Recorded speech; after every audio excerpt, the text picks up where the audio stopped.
प्यारे बच्चों, आशा करता हूँ आप सभी बहुत अच्छे होंगे। मैं हूँ आपके साथ आशीष सर।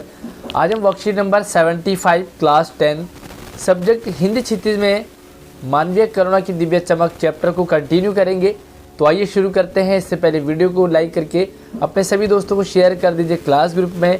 तो चलिए शुरू करते हैं आज की वर्कशीट और देखते हैं कि फादर कामिल बुल्के के बारे में, उनकी पर्सनैलिटी, व्यक्तित्व के बारे में हम और क्या क्या समझने वाले हैं। और यहाँ पर आपने देखा कि जो फादर कामिल बुल्के हैं वो वस्तुतः सन्यासी बन चुके हैं और वो इंडिया में, हमारे भारत में अपने धर्म का प्रचार करने आते हैं, लेकिन यहाँ आकर के वो पारिवारिक बन जाते हैं। आपने देखा होगा कि वो दोस्ती निभा रहे हैं, वो अपनापन निभा रहे हैं, वो पारिवारिक रिश्तों में इन्वॉल्व हो रहे हैं। तो ये थोड़ा सा उनके सन्यासीपन पे एक डाउट सवाल खड़ा कर देता है। तो उनसे पूछा गया कि भाई आपके घर में कौन कौन है, आपने सन्यास क्यों लिया, मतलब तो काफ़ी सारी उनसे बातें हुई। आपको किसकी याद आती है?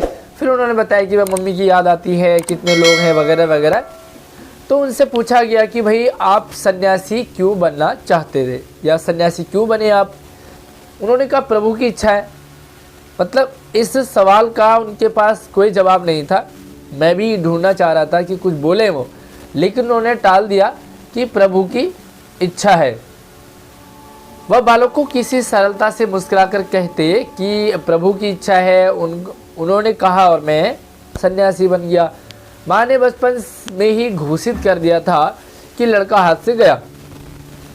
जब फादर कामिल बुल्के छोटे थे, बच्चे थे, तो उनकी माँ ने पहले ही कह दिया था भाई बच्चों के लक्षण पता लग जाते हैं। कई बार आपको आपके टीचर्स भी कहते हैं, आपके दोस्त बड़े भी कहते हैं, आपके बड़े भाई बहन या आपके मम्मी पापा भी आपको कह देते हैं कि तुम इस फील्ड में जाओगी, तुम्हारे ये लक्षण लग रहे हैं, तुम ये करोगी। तो इस टाइप से माँ ने कह दिया बचपन में कि लड़का हाथ से गया। और सचमुच इंजीनियरिंग के अंतिम वर्ष की पढ़ाई छोड़ फादर कामिल बुल्के सन्यासी होने, मतलब इंजीनियरिंग की अंतिम वर्ष यानी कि लास्ट ईयर में थे और इनके मन में सन्यासी बनने का भाव आया। तो इन्होंने क्या करा कि भाई धर्म गुरु के पास जाते हैं और उनसे कहते हैं कि हमें एक प्रॉपर वे में सन्यासी बनते हैं। तो उन्होंने कहा कि भाई मैं सन्यास लेना चाहता हूँ, तथा एक शर्त रखी। सन्यास लेते समय जैसे शर्त रखी जाती है, तो उन्होंने शर्त रखी कि मैं भारत जाऊँगा। भाई मैं सन्यास बन करके, सन्यासी बन करके मैं इंडिया जाऊँगा और वहाँ पर अपना प्रचार, धर्म का प्रचार करूँगा। भारत जाने की बात क्यों उठी? तो फिर से उनसे सवाल पूछा गया कि भाई आप भारत ही क्यों आना चाहते थे? तो उन्होंने भाई भारत जाने की इच्छा क्यों उठी नहीं जानता, मन में था बस। क्या लगता है आपको कि वो इंडिया ही क्यों आना चाहते थे? उन्होंने शर्त भारत आने की क्यों रखी? आपको क्या लगता है इसके पीछे क्या लॉजिक हो सकता है? तो इस सवाल का जवाब जरूर आप कमेंट में मुझे बताएं ताकि मैं आपकी ओपिनियन समझ सकूं। उनकी शर्त मान ली गई और वो भारत आ गए सन्यास बनने के बाद। पहले वो जिसेट संघ में 2 साल पादरियों के बीच धर्माचार की उन्होंने पढ़ाई करी। तो यहाँ पर उनका अध्ययन कार्य शुरू हुआ। तो सबसे पहले 2 साल उन्होंने जिसेट संघ में बिताए। 9-10 साल दार्जिलिंग में पढ़ते रहे। कलकत्ता यानी कि कोलकाता से उन्होंने बीए और इलाहाबाद से उन्होंने एमए किया। तो इलाहाबाद में ही उनका जो संपर्क है वो लेखक से हुआ। और जैसे कि आप यहाँ पे जानते हैं, उन दिनों डॉक्टर धीरेन्द्र वर्मा हिंदी विभाग के अध्यक्ष थे। शोध प्रबंध प्रयाग विश्वविद्यालय के हिंदी विभाग में रहकर 1950 में पूरा किया उन्होंने। तो अपना रिसर्च कार्य भी किया। रामकथा, उत्पत्ति और विकास, इस पर उन्होंने बात करी। और जो परिमल के एक संस्था है, परिमल का, जहाँ पर वो पढ़ाई करते थे, तो वो परिमल के दिनों में भी यहीं पर इलाहाबाद में ही उसके अध्याय पढ़े थे। फादर ने मातर लिंक के प्रसिद्ध नाटक ब्लू बर्ड का रूपांतर भी किया और एक बुक है ब्लू बर्ड। तो इस ब्लू बर्ड का उन्होंने हिंदी में रूपांतर किया, ट्रांसलेशन किया नील पंछी के नाम से, और उसका रख दिया ब्लू यानी कि नीला, बर्ड यानी कि पक्षी, तो नाम रख दिया नील पंछी। बाद में वे सेंट जेवियर्स कॉलेज रांची में हिंदी तथा संस्कृत विभाग के विभागाध्यक्ष हो गए और यहीं उन्होंने अपना प्रसिद्ध हिंदी अंग्रेजी कोर्स तैयार किया और बाइबल का भी उन्होंने अनुवाद किया। बाइबल का अनुवाद किया तो बहुत ज़्यादा रोल इनका है। और वही बीमार पड़े, पटना आए, दिल्ली आए और चले गए। 47 वर्ष देश में रहकर टोटल एज उनकी थी 73।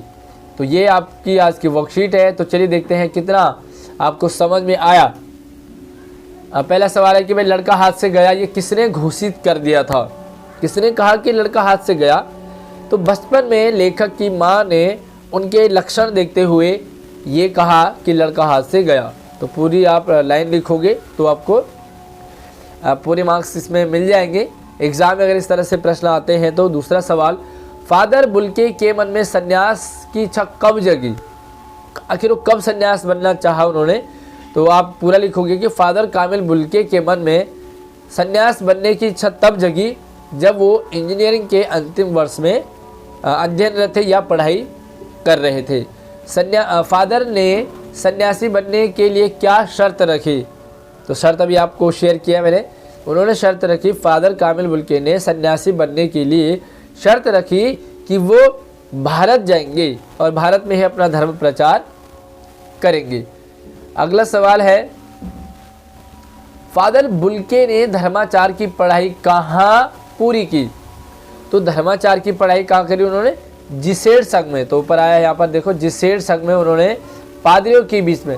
तो पूरा आंसर लिखोगे कि फादर कामिल बुल्के ने जिसेड संघ में 2 साल तक पादरियों के बीच में धर्माचार की पढ़ाई की।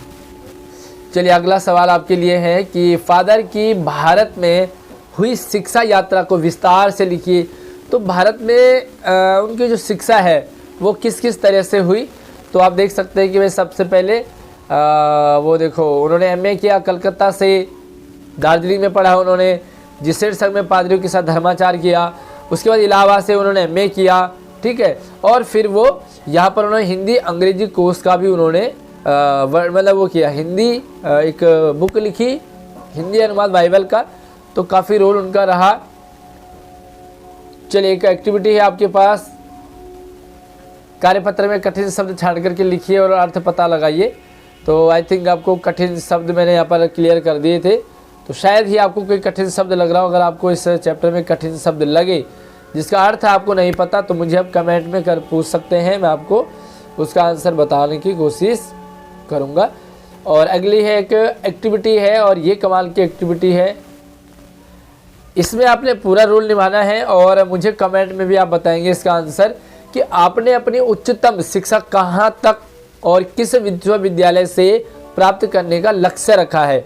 आप कौन से कॉलेज से पढ़ना चाहते हो और आप क्या बनना चाहते हो, सबसे इम्पोर्टेंट चीज़ है। तो डिटेल में आप लिखेंगे कि आप कहाँ से पढ़ना चाहते हैं, उसके लिए आपको क्या करना पड़ेगा, कहाँ से आप क्या करोगे, और आप बेसिकली आप बनना क्या चाहते हैं। तो ये आप ज़रूर लिखें कमेंट में कि आप क्या बनना चाहते हैं और कहाँ से पढ़ना चाहते हैं।